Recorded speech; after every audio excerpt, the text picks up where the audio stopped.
Доброго вечора. Good evening. First of all, I'd like to apologize that it was planned to have this briefing at 5 o'clock, but this delay is related to only one point, because since the morning we are working in the Commission and we have a concrete task, and to plan when I could leave it was very difficult. I beg your pardon. Please understand me when this happens again. I would like to tell you that we're working the whole day in the Commission, and we had two concrete questions or issues. We need to take bodies of victims of a terroristic act, and the second issue was how to give an access, how to get the access to the site to investigate everything that what happened. We had a meeting with ambassadors of all foreign countries involved and who arrived to Ukraine. Those countries who are involved in this tragic event, and we had some consultations today. We coordinate our work with all diplomatic offices in Ukraine. Second thing, we had a meeting with all international experts who arrived to Ukraine to investigate this tragedy, this terroristic act, and to solve the issue, what to do, how to get bodies of those innocent victims. About the first issue, we are logistically ready to take all the bodies, and we have all necessary equipment to transfer bodies, but we cannot reach that area to take those bodies. The whole day, the work of the Commission is under control of the President of Ukraine and also Prime Minister of Ukraine. The President of Ukraine gave a plane to deliver all professionals who can be delivered to the site of the catastrophe, to the site where the plane crashed, to do the work, to do their job. Nevertheless, we did not receive any guarantee from the other side as to security for international and Ukrainian experts. We did not receive guarantees from Russian Federation as to security of people who will work on the site. At the same time, Prime Minister of Ukraine participated today in the meeting related to the meeting with technical experts, and we have an action plan which we'll use in our work.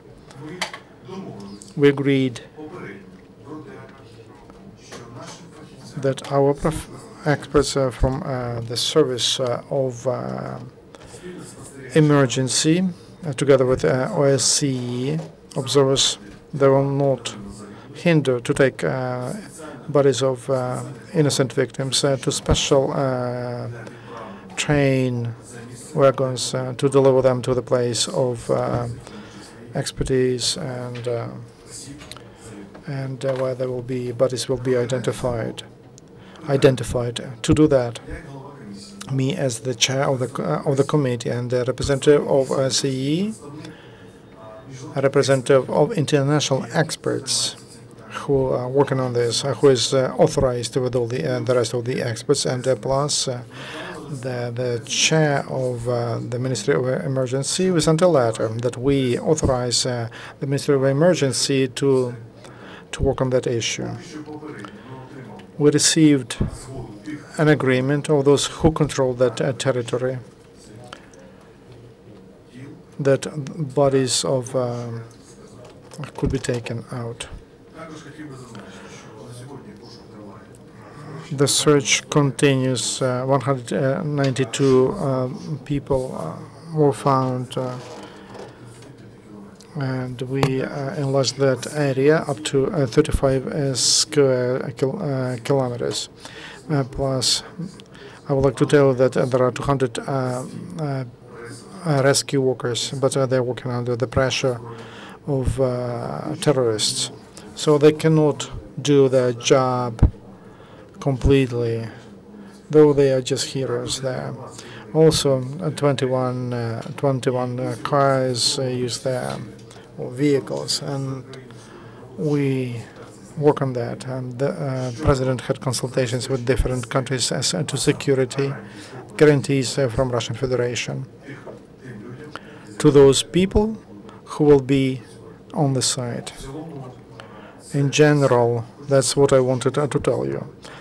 We set up a very good instrument how to cooperate with the international experts. We have a working group, a joint working group, and we'll work only together.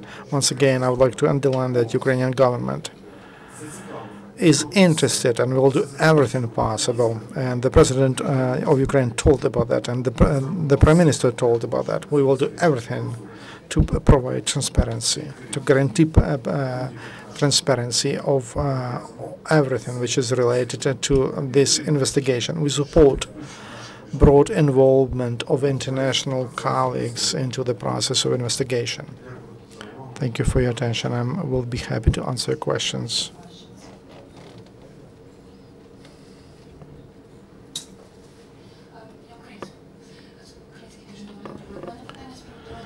My question about families of victims, have they started to arrive, and how Ukrainian government is going to help them? We agreed that organized groups that will come to Ukraine, they have started to arrive.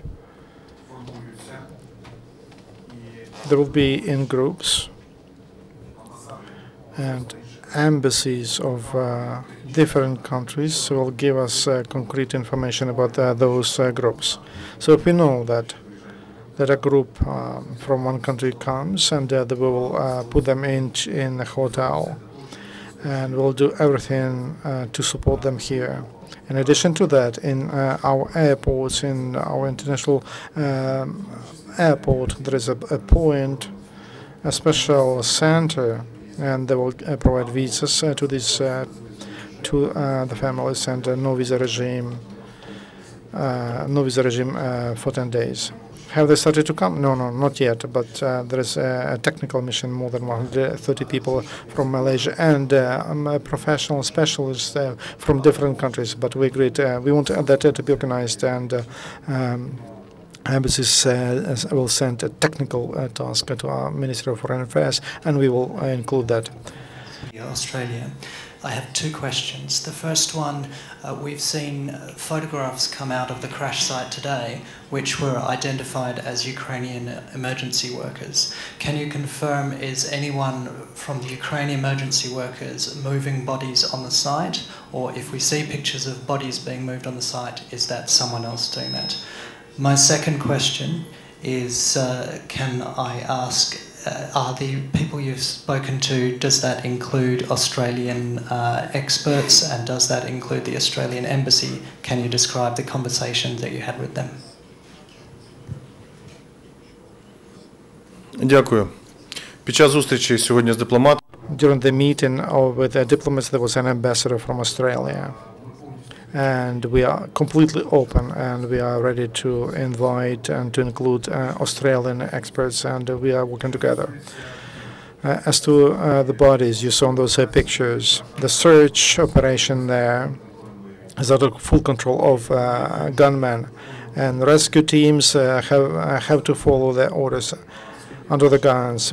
And there are about 900 of gunmen, heavily armed, and we, from the very beginning, we were ready, and we are ready now to take all the bodies because it's necessary.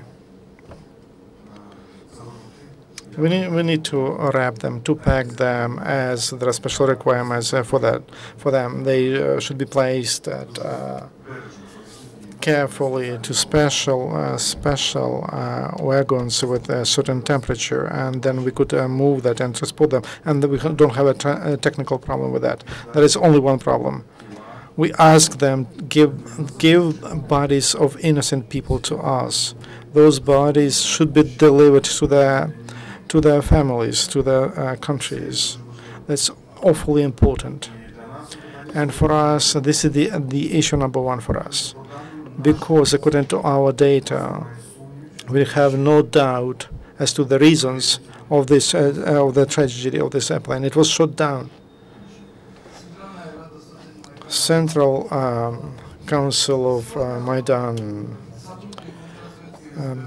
a representative from Security Service told today that in Ukraine they brought a lot of systems, Buk M1, anti-aircraft systems. And after they shut down this passengers plane, they took them away again from Ukraine. How possible it is possible to bring them from Russia and then to take them back?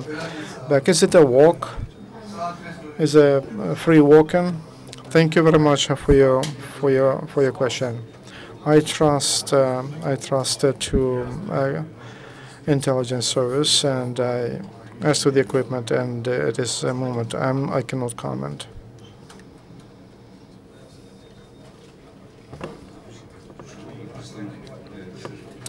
Tell me, please, today, are there legal international instruments to stop terrorism and to stop supplies of weapons from Russia to Ukraine? How to stop? Is it possible to stop these terrorists in the east of Ukraine? I would like to tell you, our law enforcement bodies do everything possible according to the law.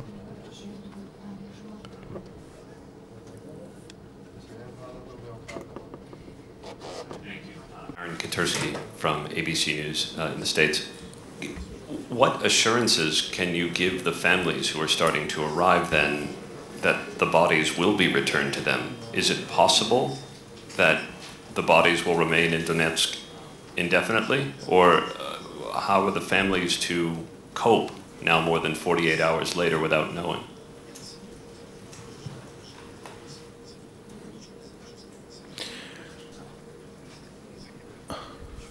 Перша причина полягає в тому. We don't have access to that territory because it's under the control of terrorists. We also we feel pain together with families, and we put all the efforts for bodies of their relatives to be turned back to their families, to their countries,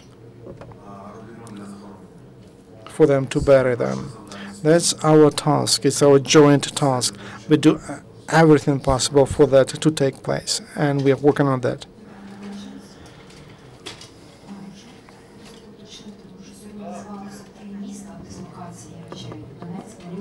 Today they spoke about Donetsk, Kharkiv, Mariupol.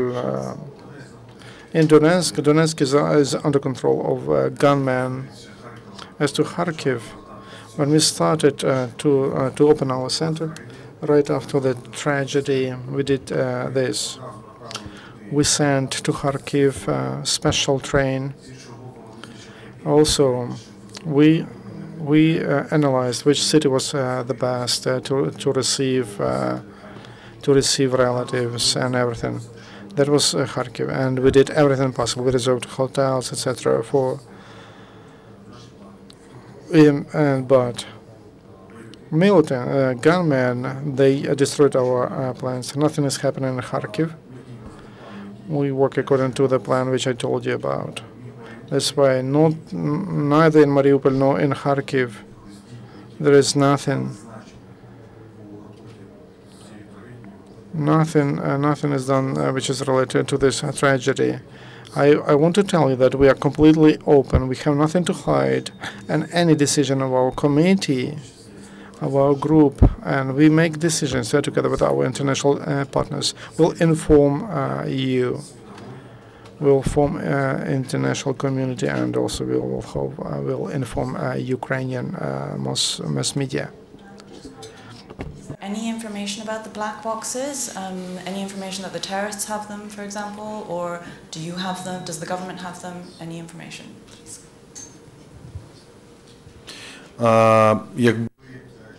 If we had black boxes,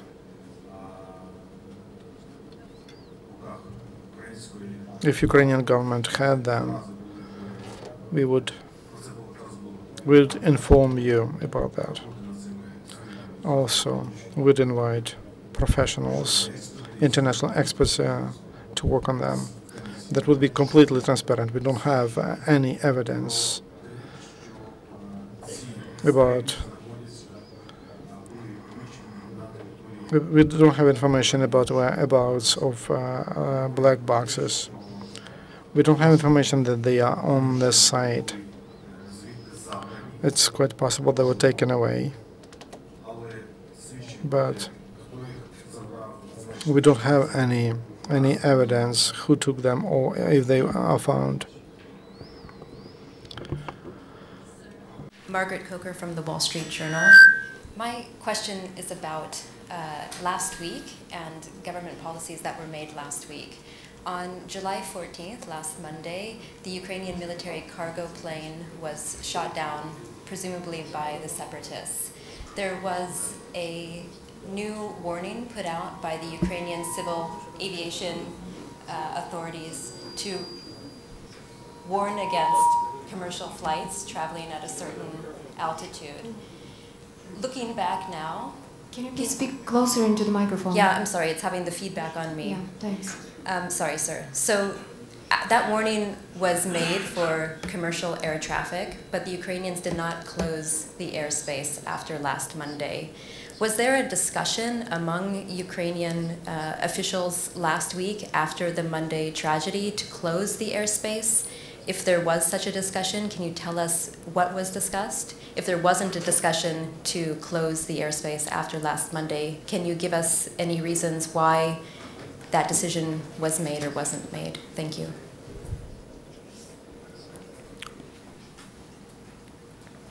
Дякую. Обмежу. Thank you. Limitation as to the planes, that information was, decisions on that were taken according to the situation. We lost about 14, not about, but we lost 14 of our planes and helicopters. And investigation, we are investigating all of these cases. At the same time, anti-terrorist operation that we have, according to our information, it was not. We were not planning to use any anti-aircraft equipment and weapons, and also in Ukraine, equipment that could reach objects, aims higher than 10 kilometers. We don't have such, in anti-terrorist operation, we don't have such weapons, and not even close to anti-terrorist operation. So Ukrainian military didn't have such equipment. It was not planned to use. We would like to know comments of all the parties involved in this. We understand that terrorists, a priori, they must not have such weapons, but now we understand that they used it. And it was produced and brought from outside, and our special services told us that those anti-aircraft systems were provided from Russia to Federation. Any limitation measures probably could not guarantee security. They have these modern weapons. They got it. If somebody tells me that just a gunman, just a regular gunman could use anti-aircraft system book, I will never believe that. Because that requires officers, educated officers who are trained, experienced, and who have practical skills of using such a system. In such a case, everything is clear. Thank you.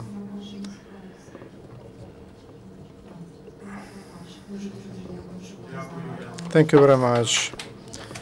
I promise that we'll inform you on a regular basis and we'll give you all the information we have. Thank you very much for your attention.